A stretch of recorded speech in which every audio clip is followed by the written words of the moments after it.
I veliki pozdrav i veliko hvala za svu podršku koju mi neprestano pružate i naravno ukoliko želite da neka od vaših priča završi na nekoj od Balkan Alert epizoda, pišite mi na moj Instagram profil koji sam ostavio u deskripciji ovog videa.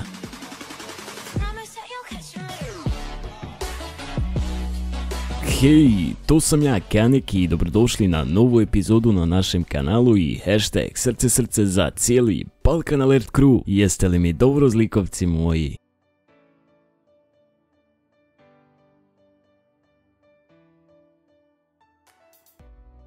I za početak ide jedna zaista prelijepa priča, odnosno video koji je izbacio Muđa u kojem je opisao svoj put i priču od krekovanog Assassin's Creeda do ostvarenog kontakta sa Ubisoftom, to jest tvorca iste igrice koja mu je poklonila trenutačno jednu od najiščekivanijih igrica Assassin's Creed Origins 4 dana prije samog izlaska igrice, te vam je poručio svima da je sve moguće i da svako ko je krenuo sa YouTubeom može lako da uspije. A Lazy je izbacio pjesmu koju je nazvao Nije malo, koju je očigledno posvetio svojim fanovima, pa da poslušamo jedan dio pjesme. Hej, vidi me di sam, živim snove, kad me vidiš blistam, odusto nisam vjerovao u sebe, ideje imao nove, sad je moje vrijeme, u mojoj glavi samo hasu, moj talent i rad okupili su masu. A dok smo još uvijek u svijetu muzike, huligan iz gimnazije, tačnije Emerald, je izbacio jedan malo i reći zanimljiv diss track, odnosno diss track na Sarajevski vodovod. Izgleda da su mladom sarajevskom youtuberu dojadile redukcije, pa je tako uzeo stvar u svoje ruke. Također je Gliša nakon jednomjesečne stanke izbacio pjesmu pod nazivom Talibani, a Cile ST je odgovorio na video koji je izbacio Amir Hadžić, koji je postao tema raznih debata i različitih mišljenja, pa je tako Cile na sarkastičan način dao podršku Amiru Hadžiću. Očekivali ste dramu, nema! Ćao svima! Vjerovatno ste svi vidjeli klip koji je izbacio Amir Hadžić, prepoznatiji kao Vista. Dakle, on je izbacio klip u kome je kao sve youtubere prozivao i kao je to sve velika jedna šala. Međutim, budući da sam ja youtuber, to znači da sam izuzetno pametan. Također, s obzirom da sam youtuber, to znači da sam izuzetno bitan i da se sve vrti oko mene. E sad, ja sam koristeći sve one moje silne IQ poene i činjenicu da sam najbitniji čovjek na svetu i da se sve vrti oko mene, zaključio da je ceo taj klip zapravo bila maska da bi on isprozivao samo mene. On će vama da kaže da je to samo istina, da sam samo zajebavao, ali to nije istina.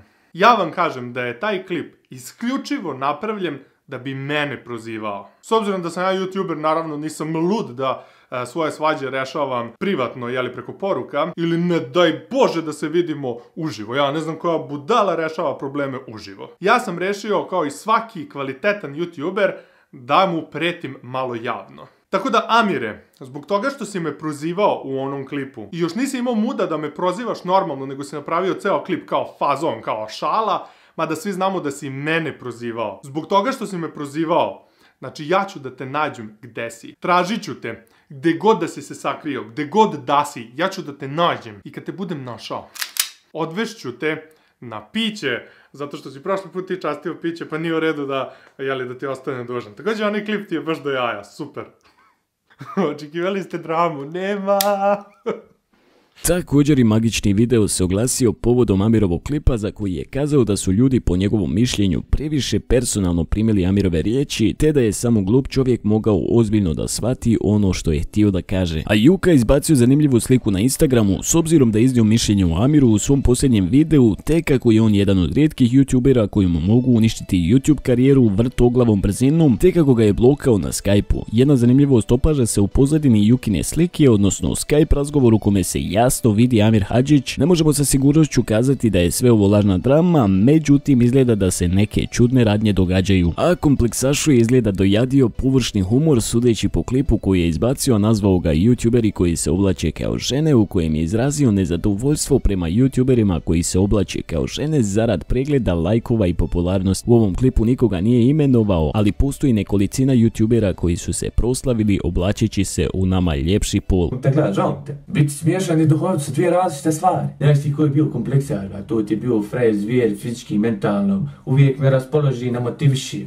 hajde ne letiš te. Bio jak i pametan frajer, volio da moja djeca budu kon. A kad se budu sjećali ti neki pederski youtubera što se oblačili u žene, reče, sjećaš se onog on ti je bio poznatiji od kompleksacije, stalno se oblačio u žene, znaš kako glumi kad žensko plaće, dobro glumi smiješan, ali glupo bilo zamisli da ti dijete bude kon. Ti kao muškarac moraš učuvat mušku čast, pogotovo danas je doba feminizacije, ba, svi hoće od tebe da napravi pičku, ba evo kurac ba, ako nešto možeš, mora znaći da i trebaš. Pusti ba, jedan je život ba, što da te ljudi pamte ko frajera koji se oblačio u žene ba. Pičku jedna prodao si se za lajk, šta smetat što te zovem pičkom, pa glumiš pičku, pa i treba te zvat pičkom, pičku jedna. I to bi bilo to za danas, a vi mi ostanite vedri do sljedećeg klipa i mir na ulicama burazeri.